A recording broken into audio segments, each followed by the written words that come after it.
Bom dia a todos. Peço desculpa que eu estou aqui descalço, mas eu pisei no ouriço que está custando curar. Já são mais de vão fazer 25 dias que eu pisei num lugar lindo chamado São Miguel dos Milagres, no Alagoas. E está complicado aqui no antibiótico, então estou de chinelo, estou descalço. Seguinte, muito mais aqui do que passar um conhecimento para vocês, a minha ideia aqui é fazer uma sistematização dos principais problemas que a gente está vendo agora acontecendo na política nacional em relação à transição energética. E aí eu faço uma pergunta: será de fato que a gente está vivendo uma transição energética ou uma regressão energética? Infelizmente, sempre quando me perguntavam lá em outubro, Sérgio, e aí, se Lula ganhar, o que vai ser da política ambiental do Lula? Eu falei, olha, eu acredito que a parte de desmatamento, de contenção, eu acho que ele já compreendeu. Ele tem viajado muito, o tempo todo é a Amazônia, é contenção do desmatamento, é bioeconomia, é outras coisas. Agora, me preocupa demais a visão de política energética do presidente Lula. Eu não quero aqui politizar, eu quero colocar aqui para vocês qual é de fato a visão de país que a gente precisa pensar e construir. E para mim é muito importante estar falando aqui para vocês aqui na PUC, que vocês são grandes formadores de opinião, e eu acho que tem um papel fundamental nesse debate. Eu acho que eu sistematizaria em 3 pontos. Primeiro ponto, eu acho que está todo mundo acompanhando aqui na imprensa a questão da margem equatorial, a questão da foz do Amazonas. IBAMA negou, né, para a Petrobras fazer a exploração, com vários motivos. É muito importante lembrar, né, a professora Mariana estava falando muito agora de biodiversidade, né? Aquela região ali é uma região riquíssima em biodiversidade. São mais de 70 espécies de peixes. Tem um recife, um ambiente recifal ali, com rodolitos, que tem um serviço ecossistêmico que precisa ser melhor estudado e que tem um papel, quando a gente fala, ali é a Amazônia Azul. Por quê? Porque ali tem uma capacidade de ser um sumidor de captação de carbono gigantesca, que nós da academia precisamos estudar mais. Antes da gente começar a pensar realmente colocar ali aquela região em risco. A gente tem o problema ali de uma hidrodinâmica perigosa, 3 vezes pior do que é no pré-sal, então o nível de dificuldade ali da operação é muito mais complicado. Tem uma questão social que a gente precisa levar em consideração.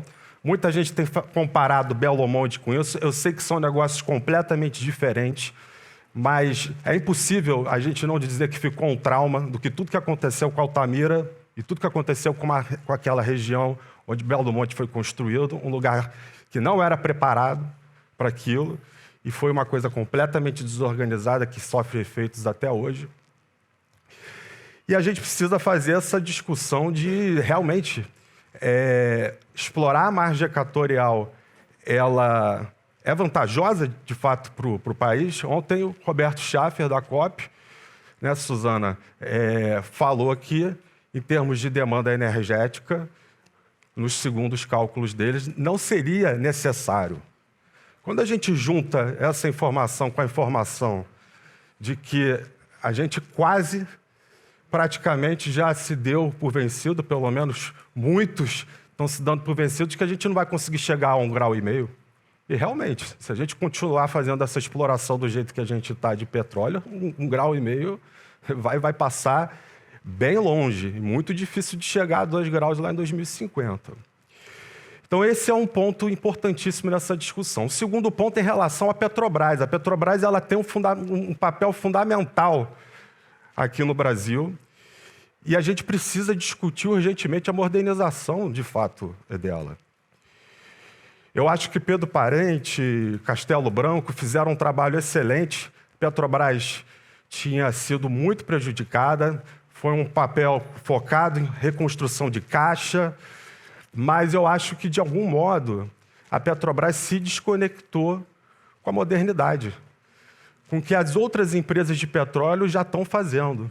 E a gente precisa discutir isso. A gente tem aqui na PUC, forma cabeças importantíssimas do mundo da engenharia, e a gente precisa realmente ajudar a Petrobras a construir essa nova economia de descarbonização. O que vamos fazer com as nossas refinarias? Vamos transformar, então, em produção de bioquerosene, de aviação? O que a gente vai fazer? Vai transformar as plataformas em eólica offshore? Vamos entrar no hidrogênio verde, que tem também um papel, como bem o professor falou, nessa área de fertilizantes, que o Brasil é tão carente, que é importantíssimo. Então, a gente tem que fazer também essa discussão, porque não dá mais para a Petrobras continuar seguindo o caminho que ela está seguindo. E, por último, uma preocupação muito grande que a gente, lá no CBC, está tendo, é em relação à política de gás, né? Estamos aqui numa escola de economia conhecida como liberal, e política de leilão no Brasil, ela foi extremamente importante, extremamente bem sucedida. Acho que os leilões todos que o Brasil fez. Mas a gente precisa lembrar que tem que tomar muito cuidado com os subsídios. E o que não falta no Brasil, no setor elétrico do Brasil, são subsídios diversos. Para todas as fontes. Também as renováveis se aplicam para isso. Mas a preocupação maior, nesse momento, está relacionada a gás. Gás natural para a indústria, eu acho que é extremamente interessante, acho que é um debate que a gente precisa fazer. Agora, gás natural no sistema elétrico, o que vai acontecer? Vai deslocar todas as eólicas, todas o solar.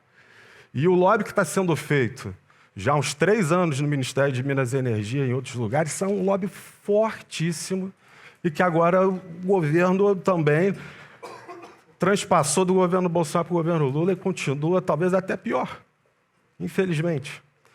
Então a gente precisa ter uma discussão. A gente precisa gás para o setor elétrico. O setor industrial é muito interessante, mas para o setor elétrico a gente precisa.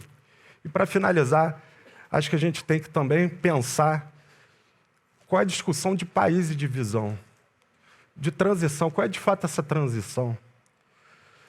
Né, Suzana? A NDC, a gente vai precisar rediscutir a NDC e qual vai ser aí o gap para o setor de energia.